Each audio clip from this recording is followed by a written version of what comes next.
మీ business ఏదైనా మీ ఊర్లో promotion చేయాలంటే అది సుమన్ టీవీతోనే సాధ్యం. ఇప్పుడే సంప్రదించండి.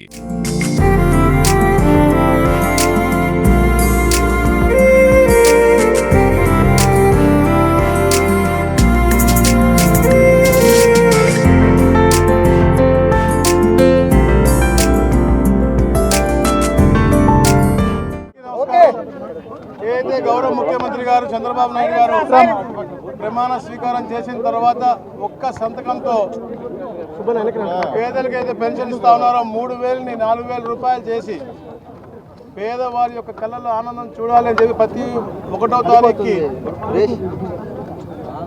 ప్రజల సేవలో అని చెప్పే కార్యక్రమం తీసుకుని వారి చేతుల మీదగానే ఎక్కడో ఒక దగ్గర రాష్ట్రంలో పెన్షన్ ఇస్తూ ప్రతి ఒక్క నాయకులను కూడా అంటే రాష్ట్ర మంత్రుల దగ్గర నుంచి కింద కబ్స్లో ఉన్నటువంటి అలాగే బూత్లో ఉన్నటువంటి నాయకుల దాకా వాళ్ళే స్వయంగా వెళ్ళి సచివాలయ సిబ్బందితో పాటు కలిసి పేదవాళ్ళ ఇంటికి వెళ్ళి ఈ పెన్షన్ ఇచ్చే కార్యక్రమం.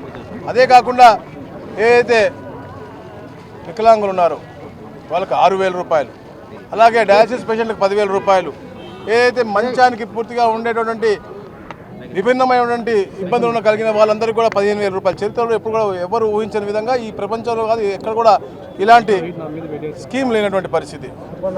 అభివృద్ధి సంక్షేమం రెండు కళ్ళగా భావించే కూటమి ప్రభుత్వం తప్పకుండా పేదవాడికి ఎక్కడ ఇబ్బంది జరగకూడదనే లక్ష్యంతో ఈ యొక్క పెన్షన్ కార్యక్రమం అంటే గత 17 నెలల్లో దాదాపుగా 51,000 కోట్ల రూపాయలు ఈ రాష్ట్రంలో మనం పెన్షన్ ద్వారా పంపిణీ చేసామంటే మనం ఆలోచించాలి. కేవలం మనం చూస్తూ ఉంటే తిరుపతి జిల్లాకి 2,10,000 మందికి 113 కోట్ల రూపాయలు ప్రతి నెల మనం ఇస్తూ ఉన్నామంటే ప్రభుత్వానికి పేదల పట్ల ఉన్నటువంటి ఒక ప్రేమ అభిమానం, అలాగే రాబోయే రోజుల్లో కూడా ఏదైతే ఒక కాంక్షిస్తూ ఉన్నారో ఒక స్వర్ణాంధ్రప్రదేశ్ అని చెప్పేసి అలాగే వికసిత్ భారత్ అని చెప్పేసి ప్రధానమంత్రి ఎలా చెప్తా ఉన్నారో ఇది కూడా మన ఆంధ్ర రాష్ట్రం కూడా 2047 దాకా కల్లా ఒక అద్భుతమైన లక్ష్యానికి వెళ్ళాలని చెప్పే లక్ష్యంతో ఒక మార్గదర్శకం చూసుకుని ముందుకు వెళ్తూ ఉన్నాం. మొన్న మనం సిఏఏ చూసాం విశాఖపట్నంలో, చరిత్రలో ఎప్పుడూ లేని విధంగా 12 లక్షల కోట్ల పెట్టుబడులు, అలాగే 16 లక్షల మందికి ఉద్యోగ అవకాశాలు. అట్లా ఒక మార్గదర్శకం చేసుకుని రాష్ట్రాన్ని అన్ని కోణాల్లో 3 జోన్లుగా విభజించి మనకి విశాఖపట్నం జోన్, రాయలసీమ జోన్, అలాగే సెంట్రల్ జోన్గా పెట్టుకుని అది ముఖ్యంగా రాయలసీమ జోన్లో తిరుపతి సెంట్రిక్గా అంటే ఈ తిరుపతిని మనకి స్పిరిచువల్ టూరిజంతో పాటు మనకి ఇండస్ట్రియల్స్ కూడా దగ్గరగా అంటే నాయుడుపేట, సూలూరుపేట వచ్చి ఈ రాయలసీమ ప్రాంతాల్లో వచ్చే వివిధ రకాలమైనటువంటి మనకి ఎలక్ట్రానిక్ పరికరాలు అవ్వచ్చు, లేకపోతే ఏరోస్పేస్ అవ్వచ్చు, అంటే ఏదైతే అనుకూలంగా ఉందో అవన్నీ కూడా చేసుకుని తిరుపతి సెంట్రిక్గా ఈ జోన్ని డెవలప్ చేయాలని చెప్పేసి గౌరవ ముఖ్యమంత్రి గారు కాంక్షించారు. దాంట్లో భాగంగా కూడా తిరుపతిలో మనం ఇప్పుడు చూస్తా ఉన్నాం నూతనంగా కొత్త ఫ్యాక్టరీస్ కూడా కొత్త పెట్టుబడి కూడా బాగా వస్తూ ఉన్నాయి, అందరికీ కూడా ఆకర్షిస్తూ ఉన్నాం.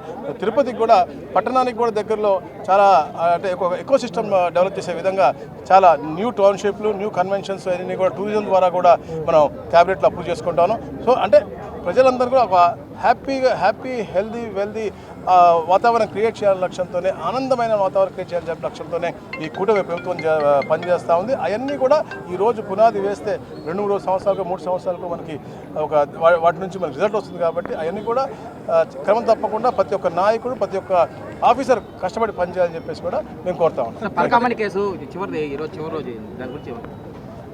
అది డెఫినెట్గా సిఐడికి ఇచ్చారు, మంచి ఆఫీసర్ రవిశంకర్ అయ్యనార్ని వేశారు. ఇప్పుడు మనకి క్లియర్ కట్గా తెలుస్తూ ఉంది పరకామణి కేసులో మనకి అవతారాలు జరిగినాయని చెప్పి తెలుస్తూ ఉంది.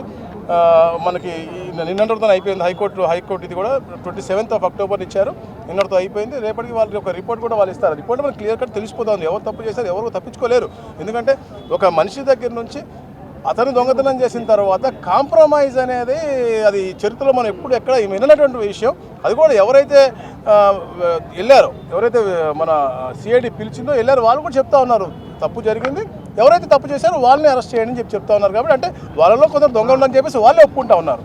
కరుణాకర్ రెడ్డి గారు కూడా వ్యంగ్యంగా మాట్లాడడం జరిగింది సార్, ఈ కేసు గురించి కూడా వ్యంగ్యంగా మాట్లాడారు. అసలు వ్యంగ్యంగా మాట్లాడే అర్హత అతనికి లేదు. అసలు జీవితంలో దేవుడి మీద భక్తి ఉందో తెలియదు, ప్రాంతాల మీద, మనుషుల మీద, పేద ప్రజల మీద ఉందో లేదు. అలాగే ఎందుకంటే ప్రతి విషయంలో మీరు చూస్తూ ఉంటే తిరుపతి దేవస్థానం, ఎందుకంటే ఏడుకొండల స్వామి ఈ ప్రాంతాన్ని సుభిక్షంగా అందరినీ కూడా తెలుగువారి అందరూ కాపాడుతున్న గొప్ప స్వామి. అలాంటి స్వామి మీద కూడా హేళనగా గతంలో కూడా మాట్లాడిన విషయం మీకు తెలిసిందే. పింక్ డైమండ్ అని చెప్పి మా మీద అబద్ధాలు చేసి చెప్పాడు, లడ్డు పూజ వచ్చినప్పుడు అబద్ధాలు చెప్పాడు, గోశాల దగ్గర నుంచి అబద్ధాలు చెప్పాడు, అన్ని రకాలుగా అబద్ధాలు చెప్తాడు, వ్యంగ్యంగా మాట్లాడు. ప్లస్ దీంట్లో సూత్రధారి పాత్రధారి అతనే కాబట్టి అతను వ్యంగ్యంగా మాట్లాడతాడు. పరకామణి కేసులో మనం అందరం చూస్తా ఉన్నాం. ఇప్పుడు ఆ భూములన్నీ కూడా ఎవరైతే నిందితుడు ఉన్నాడో అతని దగ్గర నుంచి ఎవరు బినామీలకి మార్చుకున్నారు అనేది కూడా తప్పకుండా రాబోయే రోజుల్లో తెలిసిపోతారు. Sir Venugonda sub registrar Anand Reddy గారు మళ్ళీ రావడం జరిగింది. అది మినిస్టర్ చెప్పినా కూడా ఆరోపణలు వస్తున్నాయి. ఆ ప్రొసీజర్లో ప్రాబ్లం వచ్చింది, దాంట్లో ఏం లేదు, మేము తప్పకుండా తీసేయాలని చెప్పేసి మేము ఇచ్చాము.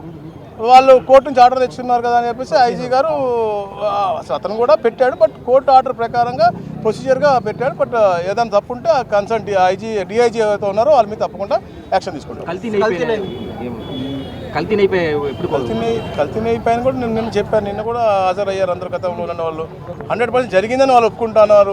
పరకామణి ఒప్పుకున్నారు వాళ్ళే, ఎవరైతే సిట్కు మన సిఐడికి వచ్చారో వాళ్ళు ఒప్పుకున్నారు. ఇక్కడ కూడా వాళ్ళే ఒప్పుకున్నారు జరిగింది అనేది. ఎవరు జరగలేదు అనట్లేదు, కాదు మేము చేయలేదు వాళ్ళు చేశారు కదా, ఇతను మాకు సంబంధం లేదు, ఇతను నా పిఏ కాదు, ఇతను నాకు అని తప్పించి తిరుగుతున్నారు తప్ప ఎవరు తప్పకుండా ఎవరైతే తప్పు చేశారో నేను చెప్పాను. వేడుకొండ స్వామి దగ్గర ఎవరు తప్పు చేసినా కూడా ఎవరికి క్షమించేది లేదు, తప్పకుండా శిక్షార్హులు. Thank you.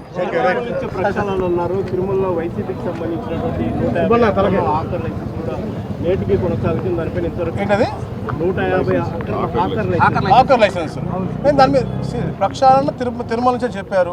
తప్పకుండా అక్కడి నుంచి మీరు చెప్పిన దగ్గర నుంచి స్టార్ట్ అవుతుంది. 17 నెలలు అయింది సార్, ఇప్పటి వరకు దాన్ని తొలగించలేదు.